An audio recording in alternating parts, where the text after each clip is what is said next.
Hello dear students, welcome to my channel judiciary with Rashmi. आज के video में हम भारतीय दंड संहिता 1860, इंडियन पीनल कोड 1860 के अध्याय 12 चैप्टर 12, जिसमें सेक्शन 230 से 263 क, धारा 230 से 263 क तक अध्याय 12 में वर्णित है। इसके बारे में हम आज पढ़ने वाले हैं।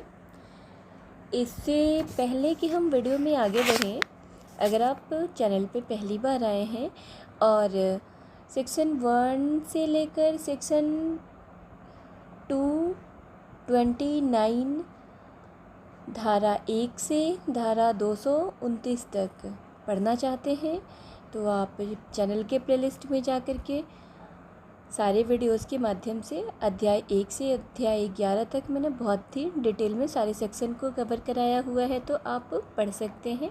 साथ ही साथ प्री और मेंस के हिसाब से आप अपने नोट्स भी बना सकते हैं नहीं है नोट्स तो आप ज़रूर ही बनाइए। अब आप सोचेंगे नोट्स कैसे बनाना है, तो आप सिंपल वीडियोस देखिए, सुनिए, उसमें बेयर एक्ट ओपन करके बैठिए, पेन पेपर लेके बैठिए। बेयर एक्ट में जिस तरीके से ये मैंने हाईलाइट किया हुआ है, आप भी अपने बेयर एक्ट को हाईलाइट करिए। मैं जो इसको एक्सप्लेन करती चल रही हूँ उसे आप नोट डाउन करते चलिए, और जो भी इम्पोर्टेंट केसेस मैं बताती हूँ उसको आप नोट्स बनाते चलिए। आप वीडियोस देखिए, आपको समझ में आ जाएगा कि आपको इसको नोट्स के फॉर्म में कैसे रेडी करना है। मैं जो कुछ भी बताती जा रही हूँ उसे आप नोट्स बनाते जाइए। आईपीसी का चैप्टर 23 ख़त्म होते होते आपके पास आईपीसी का एक अच्छा कंपाइलेशन तैयार हो जाएगा, और एग्ज़ाम के टाइम पे आप अपने नोट्स को पलटिए, कई बार पढ़िए। तब एग्ज़ाम के टाइम्स पे ही नहीं पढ़ना है, उसको कई बार पढ़िए। एग्ज़ाम के टाइम्स पे आप अपने नोट्स से बहुत हेल्प ले सकते हैं। तो चलते हैं हम वीडियो में आगे की तरफ। चैप्टर 12 यह सिक्कों और सरकारी स्टाम्पों से संबंधित अपराधों के विषय में बात कर रहा है। सेक्शन 230 धारा 230, जिसमें सिक्का की परिभाषा बताई गई है। आइए समझते हैं सिक्का क्या है। सिक्का तत्समय धन के रूप में उपयोग में लाई जा रही और इस प्रकार उपयोग में लाए जाने के लिए किसी राज्य या संपूर्ण प्रभुत्व संपन्न शक्ति के प्राधिकार द्वारा स्टाम्पित और प्रचालित धातु है। आइए जानते हैं धारा 230 भारतीय सिक्का के बारे में क्या बात करती है। धारा 230 के अनुसार भारतीय सिक्का धन के रूप में उपयोग में लाए जाने के लिए भारत सरकार के प्राधिकार द्वारा स्टाम्पित और प्रचालित धातु है, और इस प्रकार स्टाम्पित और प्रचालित धातु धारा 230 में जो बात कही गई है भारतीय सिक्का के बारे में, ऐसी धातु अध्याय 12 के प्रयोजनों के लिए भारतीय सिक्का बनी रहेगी, यद्यपि धन के रूप में उसका उपयोग लाया जाना बंद हो गया हो। इसे दृष्टांत के माध्यम से हम समझ पाएंगे कि किन किन सिक्कों को भारतीय सिक्का माना गया है और नहीं माना गया है। तो दृष्टांत क, कौड़ियाँ सिक्के नहीं हैं। अस्टाम्पित तांबे के टुकड़े यद्यपि धन के रूप में उपयोग में लाए जाते हैं, लेकिन ये सिक्के नहीं हैं। पदक, ये सिक्के नहीं हैं क्योंकि वे धन के रूप में उपयोग में लाए जाने के लिए आशयित नहीं हैं। तो ये आपको याद रखना होगा कि कौन सिक्के हैं और कौन सिक्के नहीं हैं, कौन धन के रूप में उपयोग में लाए जाने के बावजूद भी सिक्के नहीं हैं, और कौन धन के रूप में उपयोग में लाए जाने के लिए आश्रित न होने के कारण सिक्के नहीं हैं। इन बातों को आपको ध्यान पे रखना होगा, क्योंकि जो प्रीलिम्स के एग्ज़ाम्स होते हैं जहाँ पे ऑब्जेक्टिव टाइप ऑफ क्वेश्चंस पूछे जाते हैं, तो वहाँ पे आपको ऐसे सेक्शन बेस्ड क्वेश्चन पूछे जा सकते हैं कि जैसे धारा 230 किससे संबंधित है, या सिक्का की परिभाषा किस धारा में दी गई है, या फिर निम्नलिखित में से कौन कौन से भारतीय सिक्का के अंतर्गत नहीं है, और वहाँ पे ऑप्शन दे देगा कौड़ियाँ, अस्टाम्पित तांबे के टुकड़े, पदक, कंपनी रुपया। तो इनको आपको ध्यान पे रखना होगा कि कौन से सिक्के के अंतर्गत आते हैं और कौन से सिक्के के अंतर्गत नहीं आते हैं। तो दृष्टांत ख जब आप दृष्टांत क तो सिंपल है कि कौड़ियाँ जो है वो सिक्के नहीं हैं। दृष्टांत ख में एक बात बताई जा रही है कि धन के रूप में उपयोग में लाए जाते हैं अस्टाम्पित तांबे के टुकड़े, फिर भी ये सिक्के नहीं हैं। और ग पदक सिक्के नहीं है क्योंकि वह धन के रूप में उपयोग में लाए जाने के लिए आश्रित ही नहीं है। जिस सिक्के का नाम कंपनी रुपया है वह भारतीय सिक्का है, तो कंपनी रुपया जो है वह भारतीय सिक्का है। फर्रुखाबादी रुपया जो धन के रूप में भारत सरकार के प्राधिकार के अधीन पहले कभी उपयोग में लाया जाता था, भारतीय सिक्का है, यद्यपि वह अब इस प्रकार उपयोग में नहीं लाया जाता है। जो फर्रुखाबादी रुपया है वह अब भारत सरकार के धन के रूप में उपयोग में नहीं लाया जाता है, लेकिन फिर भी यह भारतीय सिक्का है। तो धारा 230 आप समझ गए होंगे। धारा 230 सिक्का की परिभाषा बताती है और कौन कौन सी धन के रूप में उपयोग में लाए जाने या नहीं लाए जाने के कारण सिक्के हैं या सिक्के नहीं हैं। तो ये आप समझ पाए होंगे। आगे की ओर बढ़ते हैं हम। धारा 231 जो सिक्के के कूटकरण के विषय में बात करती है। जो कोई सिक्के का कूटकरण करेगा या जानते हुए सिक्के के कूटकरण की प्रक्रिया के किसी भाग को करेगा, वह 7 वर्ष के कारावास और जुर्माने से दंडनीय होगा। अर्थात जो व्यक्ति असली सिक्के को किसी भिन्न सिक्के के जैसा दिखलाई देने वाला इस आशय से बनाता है कि प्रवंचना की जाए, या यह संभाव्य जानते हुए बनाता है कि एतद द्वारा प्रवंचना की जाएगी, तो वह सिक्के के कूटकरण का अपराध करता है। और जो व्यक्ति सिक्के के कूटकरण का अपराध करेगा उसके लिए जो सज़ा होगी वह 7 वर्ष तक की अवधि के किसी भी भांति की कारावास और जुर्माना दोनों से दंडनीय किया जा सकेगा। इससे संबंधित एक महत्वपूर्ण वाद है कादिर बम्स 1907 का मामला है यह, जिसमें कहा गया कि इस 231 धारा के अंतर्गत अपराध गठित करने के लिए यह जरूरी नहीं है कि कूटकृत सिक्के को इस आशय से बनाया गया हो कि इसका उपयोग सही सिक्के की भांति किया जाए। यही यथेष्ट होगा यदि कूटकृत सिक्का सही सिक्के से इतना मिलता जुलता है कि वह इस रूप में प्रयोग किए जाने योग्य है। कादिर बम्स 1907 के मामले में बताया गया कि यह आवश्यक नहीं है कि कूटकृत सिक्के को इस आशय से ही बनाया गया हो कि उसका उपयोग सही सिक्के के समान किया जा सके, और यदि कूटकृत सिक्का सही सिक्के से इतना ज़्यादा साम्य रखता है, मिलता जुलता है कि वह असली सिक्के के रूप में प्रयोग किए जाने योग्य है, तो यहाँ यह कूटकरण की परिभाषा के अंतर्गत आएगा। इसे ऐसे समझ सकते हैं धारा 231 को कि एक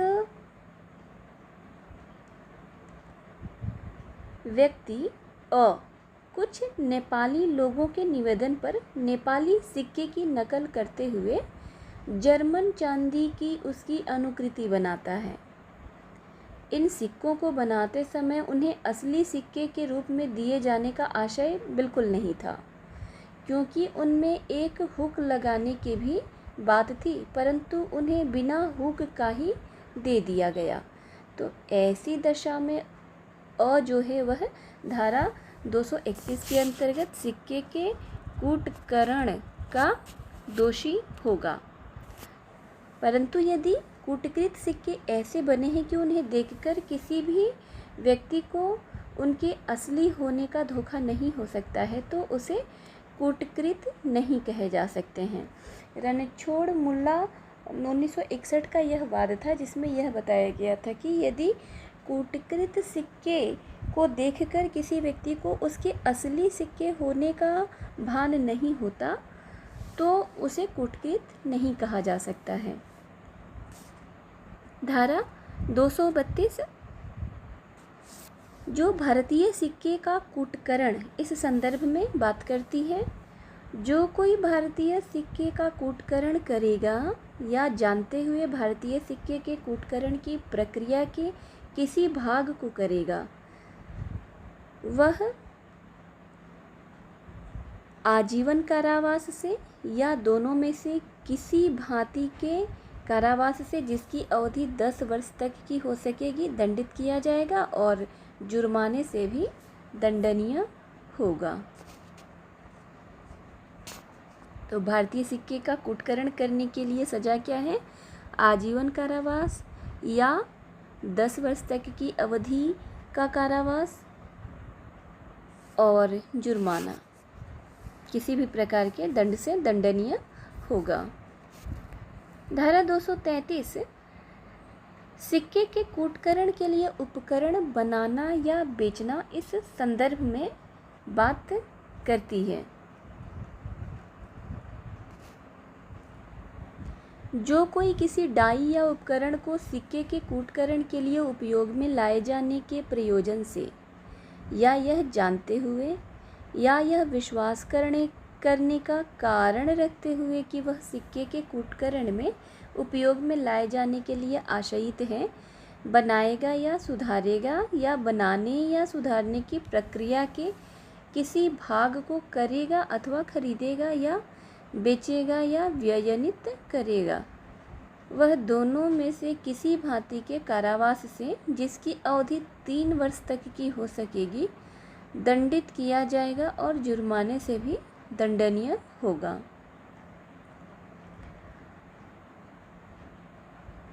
सिक्के के कूटकरण के लिए उपकरण बनाना या बेचना, यदि इस प्रकार का कोई अपराध करता है तो ऐसे व्यक्ति को 3 वर्ष तक की अवधि की सज़ा और जुर्माना इन दोनों से दंडनीय किया जा सकेगा।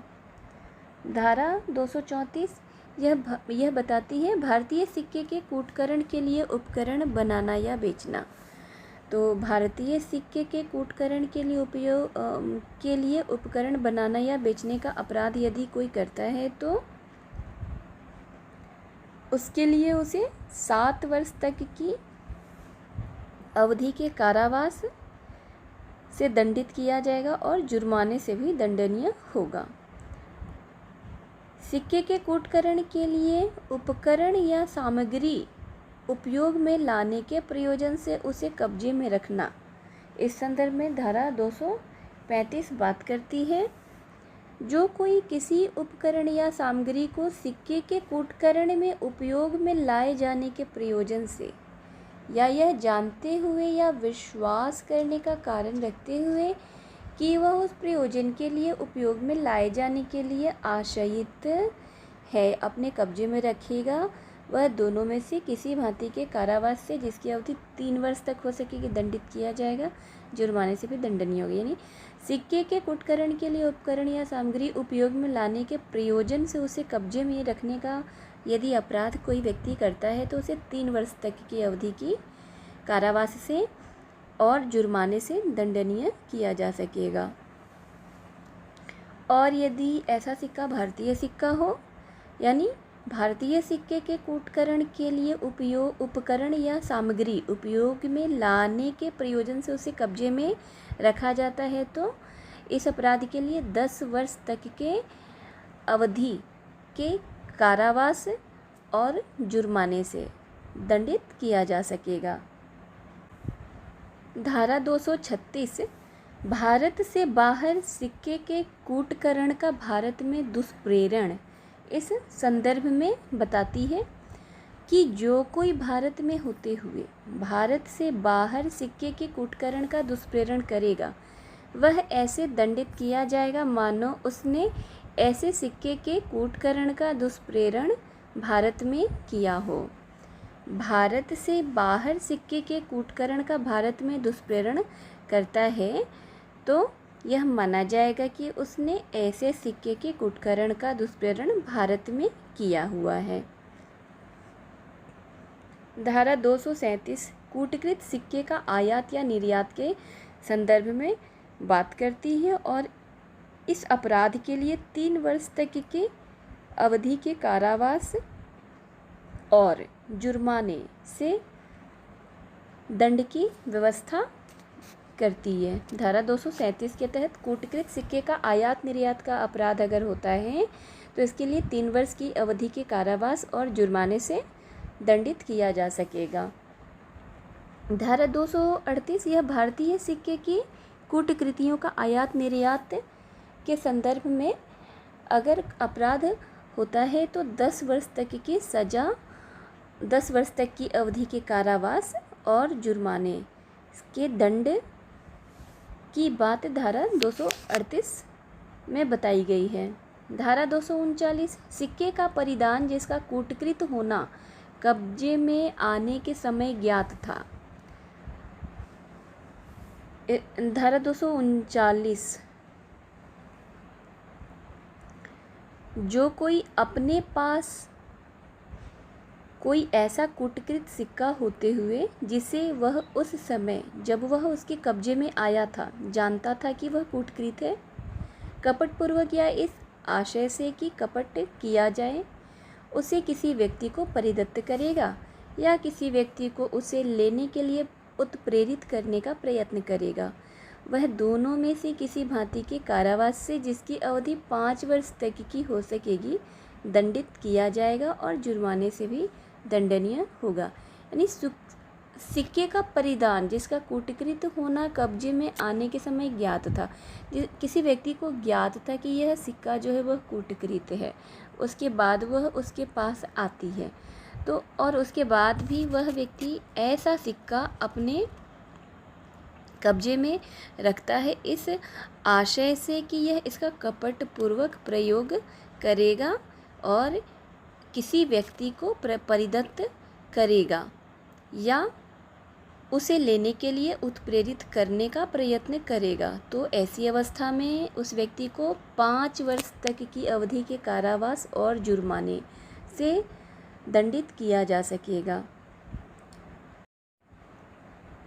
धारा 240 के अंतर्गत जो कोई अपने पास कोई ऐसा कूटकृत सिक्का होते हुए जो भारतीय सिक्के की कूटकृति हो और जिसे वह उस समय जब वह उसके कब्जे में आया था जानता था कि वह भारतीय सिक्के की कूटकृति है, यदि कोई व्यक्ति ऐसे कूटकृत सिक्के को अपने पास रखता है जिसके बारे में उसे पता है कि वह भारतीय सिक्के की कूटकृति है, उसके बारे में उसको ज्ञान है और फिर भी वह इस आशय से अपने पास रखता है कि वह कपटपूर्वक किसी अन्य व्यक्ति को परिदत्त करेगा या किसी व्यक्ति को उसे लेने के लिए उत्प्रेरित करने का प्रयत्न करेगा, तो ऐसी स्थिति में जो अपराध करेगा उस अपराध के लिए ऐसे व्यक्ति को 10 वर्ष तक की अवधि के कारावास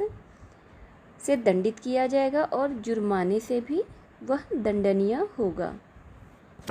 धारा 241 बताती है किसी सिक्के का असली सिक्के के रूप में परिधान जिसका परिधान करने वाला उस समय जब वह उसके कब्जे में पहली बार आया था कूटकृत होना नहीं जानता था, यानी ऐसा व्यक्ति है जिसके पास कूटकृत सिक्का है लेकिन उसके कूटकृत होने के संदर्भ में उसे जानकारी नहीं थी।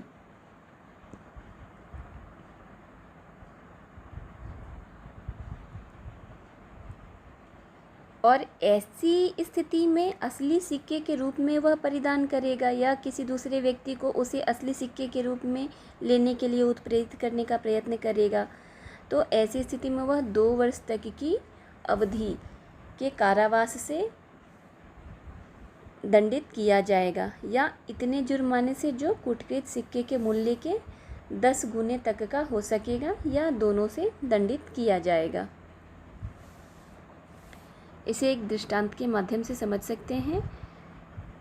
एक सिक्काकार अपने सह अपराधी ख को कूटकृत कंपनी का रुपया चलाने के लिए परिदत्त करता है।